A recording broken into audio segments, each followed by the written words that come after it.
ಹೆಣಕು ಮಾಡಿದ ಸಿಂಗಾರ, ಊರಿಗೆ ಮಾಡಿದ ಉಪಕಾರ ಎರಡೂ ಒಂದೇ ಅಂತ. ಯಾರು ಹಿತವರು ಯಾರು ಶತ್ರುಗಳು ಅನ್ನೋ ಕನಿಷ್ಠ ಪ್ರಜ್ಞೆಯೂ ಇಲ್ಲದ ಜನ.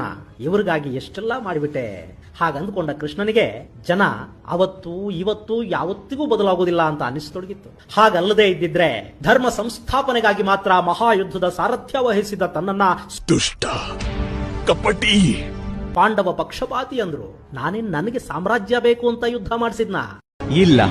ಹಸ್ತಿನಾವತಿ, ಇಂದ್ರಪ್ರಸ್ಥ ಎರಡನ್ನೂ ಪಾಂಡವರೇ ಆಳ್ತಾ ಇದ್ದಾರೆ. ಈ ಯುದ್ಧ ಆಗಬಾರದು ಅನ್ನೋ ಕಾರಣಕ್ಕೆ ಸುಯೋಧನನ ಮನವೊಲಿಸೋದಿಕ್ಕೆ ಅದೆಷ್ಟು ಪ್ರಯತ್ನ ಪಟ್ಟೆ ನಾನು ಅನ್ನೋದು ಇವರಿಗೇನು ಗೊತ್ತಾಗಬೇಕು. ಆ ಯುದ್ಧದಲ್ಲಿ ನಾನು ಕಳ್ಕೊಂಡಿದ್ದೇನೆ ಕಡಿಮೆನಾ? ಅಳಿಯ ಅಭಿಮನ್ಯುವನ್ನ ಕಳ್ಕೊಂಡೆ. ಅವನ ಮಗ ಪರೀಕ್ಷಿತನಿಗೆ ಜೀವ ಕೊಡೋದಿಕ್ಕಾಗಿ ನನ್ನ ತಪೋಶಕ್ತಿಯನ್ನ ಧಾರೆ ಎರಿಬೇಕಾಯ್ತು. ನನ್ನ ಯೋಗ ಬಲದಿಂದ ಬ್ರಹ್ಮದೇವನನ್ನ ಒಲಿಸಿ ಆ ಕಂದನ ಜೀವ ವಾಪಸ್ಸು ತಂದೆ. ಆದ್ರೂ ನನ್ನನ್ನ ಸ್ವಾರ್ಥಿ, ಕಪಟಿ ಅಂತೆಲ್ಲ ಕರೆದ್ರು. ಎಲುಬಿಲ್ಲದ ನಾಲಿಗೆ ಅಂದುಕೊಂಡ ಕೃಷ್ಣ ಆಗ ಕೂಡ ಅವರ ಮೇಲೆ ಸಿಟ್ಟು ಮಾಡಿಕೊಳ್ಳಿಲ್ಲ.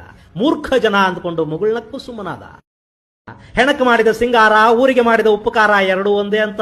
ಯಾರು ಹಿತವರು ಯಾರು ಶತ್ರುಗಳು ಅನ್ನೋ ಕನಿಷ್ಠ ಪ್ರಜ್ಞೆಯೂ ಇಲ್ಲದ ಜನ. ಇವರಿಗಾಗಿ